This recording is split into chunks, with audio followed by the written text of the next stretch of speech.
Hi, this is Nick Radge, manager of the Harbourside multi-strategy program. And just a little bit of an introduction if you're a new viewer. This particular strategy is designed for high growth.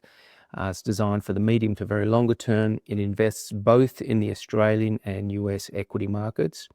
And one of the benefits of the strategy is its defensive mandate that allows it to go to cash during sustained downtrends. And you'll see that during the month of March, that's precisely what happened, as well as going into April.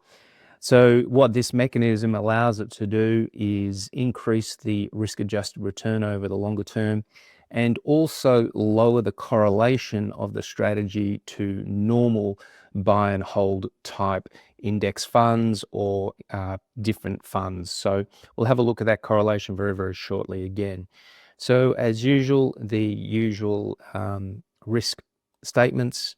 And performance for the month of March, the portfolio dropped 2.72%. The Russell 1000 total return index, which is our benchmark for this portfolio, fell by just over 6%. Year to date, the multi-strategy is down 8.1% and the Russell is down 4.79%.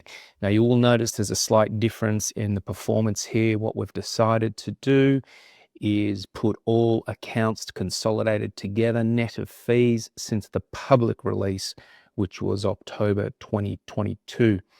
Up until now, we have been doing my own account, which has been in place since 2017, but we thought it would be a lot more accurate to use the consolidated account across all accounts. So as a result, for the last 12 months, the portfolio is up just over 15 compared to the benchmark 6.5. And total return since inception. A little behind the ball because of our initial defensive stance that we had in place right from the get-go.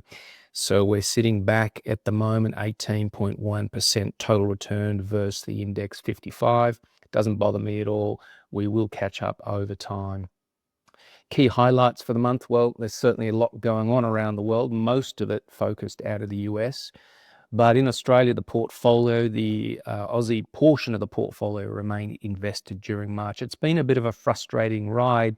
In January, both the US and the Aussie side were in cash, a defensive mode, which I felt quite happy about. But we flipped back into long positions in February, then the US turned off again in March. A little bit of whipsaw going on there. It would have been nice to be sitting out for the whole year, but it is what it is at the moment with that volatility.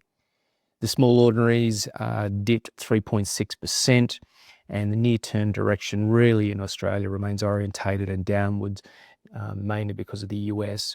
So the portfolio will move to cash for April. In the US side, as I said, we were 100% cash, and the volatility was increasing as expectations on those tariffs came out. And some economic news out there is we're starting to see manufacturing contract and we're starting to see unemployment tick up. All that stuff to us is peripheral. We're simply following the bigger, broader trends of the market. And currently, for the most part, they are pointing to the downside. So going into April, the portfolio will be 100% cash, both in the Aussie side and the US side. Correlation to the benchmark 0.49%, 0.49 I should say. It's a little bit lower to the ASX 200, where about 0.35 correlation there.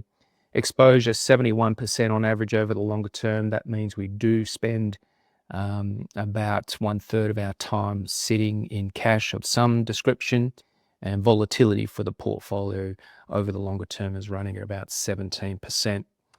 So as usual, if you have any questions, feel free to reach out to me, nick@thechartist.com.au. Happy to answer those for you.